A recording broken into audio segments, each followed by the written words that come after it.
savez, les offenses sont naturelles. Dieu, dans votre quête de vous amener vers votre futur, vous allez rencontrer l'autorité. Mais l'autorité ne sera pas toujours parfaite. Donc à un moment donné, il faut comprendre que ça, c'est une ruse importante que Satan va utiliser pour vous fragiliser dans votre combat contre l'autorité. Les gens vont vous offenser, les gars. Le problème de beaucoup de gens, ils ont succombé à l'offense. Succomber à l'offense, c'est comme une plante qu'on plante aujourd'hui ici. Dès que tu es fâché, on te déterre. On te plante ici. Dès que tu es fâché avec quelqu'un qui t'a insulté, on te déterre. On te plante ici. Mais une telle plante n'aura jamais de racines dans aucun environnement. Parce que c'est ta capacité à tenir dans un environnement qui pousse tes racines plus loin.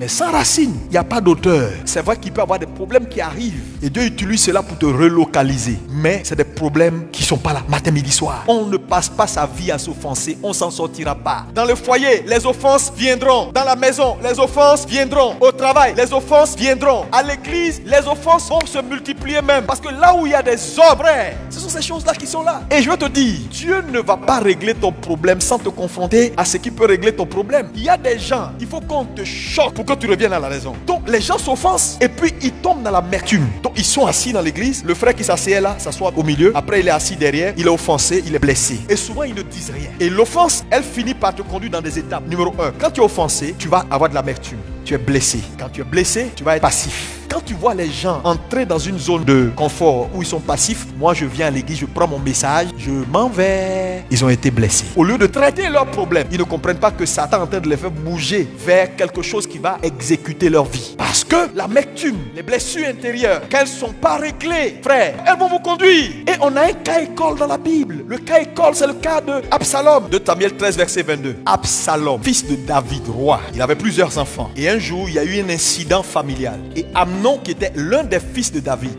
a violé Tamar, sa sœur. Et qu'est-ce qui s'est passé? Absalom, qui était même père, même mère avec Tamar, n'a pas apprécié parce que David a mal réglé le problème. Donc Absalom s'est senti blessé de ce que son frère a fait à sa sœur. Mais ça n'a pas été réglé, donc il s'est blessé. Donc quand il s'est blessé, Absalom a commencé à avoir une attitude. Il a été offensé, l'amertume est entrée dans son cœur, il est blessé. Donc il a adopté une position de, il est là maintenant dans la maison. Mais quand on lui pose n'importe quelle question sur les affaires de la maison, il dit je n'ai rien à dire en bien ni en mal. Donc quand vous voyez quelqu'un qui arrive dans une position où il n'a plus de position, il devient dangereux. Pourquoi? Parce que tu ne peux pas être dans un ensemble où Dieu te met sous une autorité et tu n'as rien à dire. Mon frère, je te vois plus. Non, je suis là, je fais mon culte et puis quand je finis, je pars. Mais pourquoi tu traînes pas comme avant pour saluer les frères? Pasteur, je ne cherche pas des histoires. Je veux rester dans mon coin, je ne cherche pas d'histoire. Il est blessé. Au lieu de traiter son problème, il va à l'étape de la passivité. Le problème, c'est que si tu demeures longtemps passif, qu'est-ce qui va arriver? Quand un homme ne participe plus à la vie de l'ensemble, il n'est plus comptable pour ce qui arrive des résultats de l'ensemble. Ça veut dire, quand on reste passif et qu'on ne participe plus à la vie de l'ensemble, alors on a un regard critique. On bascule dans un autre stage. Maintenant, on devient critique. Et quand tu deviens critique, tu commences à faire mal à tout le monde. Mais regardez, Absalom a commencé à être critique. Absalom, quand il a commencé à être dans son coin, après il a commencé à naturellement critiquer. Et il reçoit les gens, il dit aux gens, mais le roi même là, même il déconne. C'est pas possible. Absalom a commencé maintenant à critiquer le pouvoir de son père. Et regardez ce qu'il dit. Il dit, Absalom lui disait, vois, ta cause est bonne et juste, mais personne de chez le roi ne t'écoutera. Il est en train de dire simplement que ce que tu es venu me dire comme plainte là, c'est normal. Normalement ton rôle, n'importe qui vient vers toi et qui te dit, mais voilà ce que telle autorité, tel pasteur assistant, tel a fait, tu lui dis Yako, mais tu as tort. C'est tout. S'il veut comprendre pourquoi il a tort, tu lui dis une autorité. On ne discute pas avec. Tu n'as pas bien compris ce qu'il a dit. Mais on ne se substitue pas à l'autorité pour se donner bonne conscience au détriment de l'autorité que Dieu a établie. On commence à faire un jeu dangereux. Le problème avec l'autorité, c'est qu'on ne sort pas vivant. Quand on pousse loin, il n'y a pas un seul, donne-moi un seul témoin dans la Bible de quelqu'un qui n'a pas voulu écouter Dieu ou par son autorité déléguée et qui a vécu. Ça n'existe pas. Tu peux gagner des batailles, mais tu ne gagneras pas la bataille de la vie. On ne combat jamais une autorité. Regardez. Et il a fini où? Il a fini maintenant par, on casse l'assemblée, on va tuer Amnon. Il a tué son frère. Il est entré maintenant dans une rébellion ouverte. Ce qui était juste une offense. Les gars, ne vous laissez pas offenser partout ce qui se fait dans une église, dans votre travail. Soyez des hommes avec une carapace dure. Ce n'est pas tout dans la vie on prend pour faire affaire d'État. Il y a des choses qu'on laisse. Ta femme t'a parlé, bon, à la limite, laisse tomber. Ton mari t'a parlé, il t'a dit des choses que tu n'as pas appréciées, mais laisse tomber. N'en fais pas une affaire de société. Tu appelles X, tu as vu, j'ai parlé, voilà ce qu'il m'a fait, et puis il m'a même pas été. Tu appelles la tante, j'ai parlé, mais attends.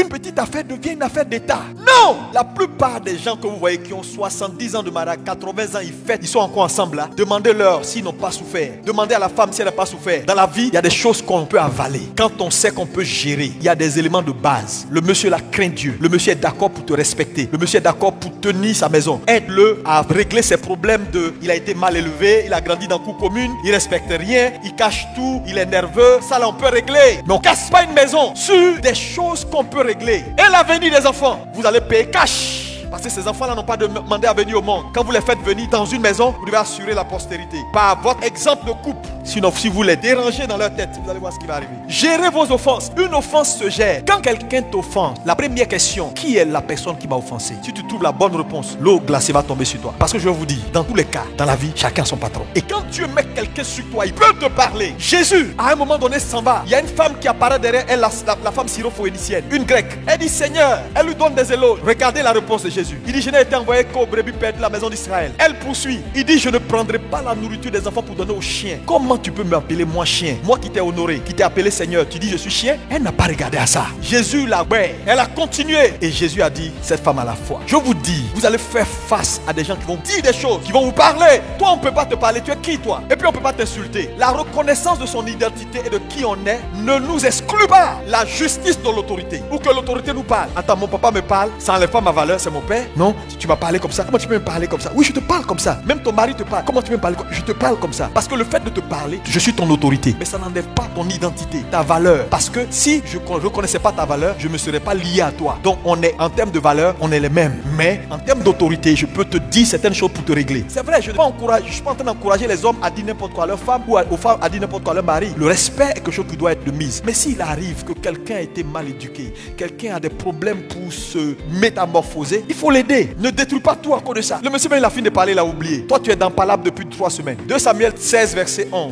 Vous savez, n'arrivez pas à un point où l'autorité sous laquelle Dieu vous établit a de la colère contre vous. Parce que la colère de l'autorité est destructrice. Quand David a fait cette déclaration et qu'il dit mon fils m'en veut, j'ai mal au cœur et je ne suis pas content pour ce qui arrive, ça n'a pas duré. Les gens ont poignardé Absalom, ils l'ont tué. Et toute personne qui devient une boîte de résonance des plaintes des gens, tu as un problème. Tout le monde va chez toi, c'est là-bas on dit je suis pas content. C'est là-bas on dit je suis fâché. Et toi tu es là. Et moi on a même mot. Tu as coupé le pan de la robe de ton père. Tu l'as pas poignardé mais tu as coupé le pan de sa robe. Tu as commencé à la rébellion.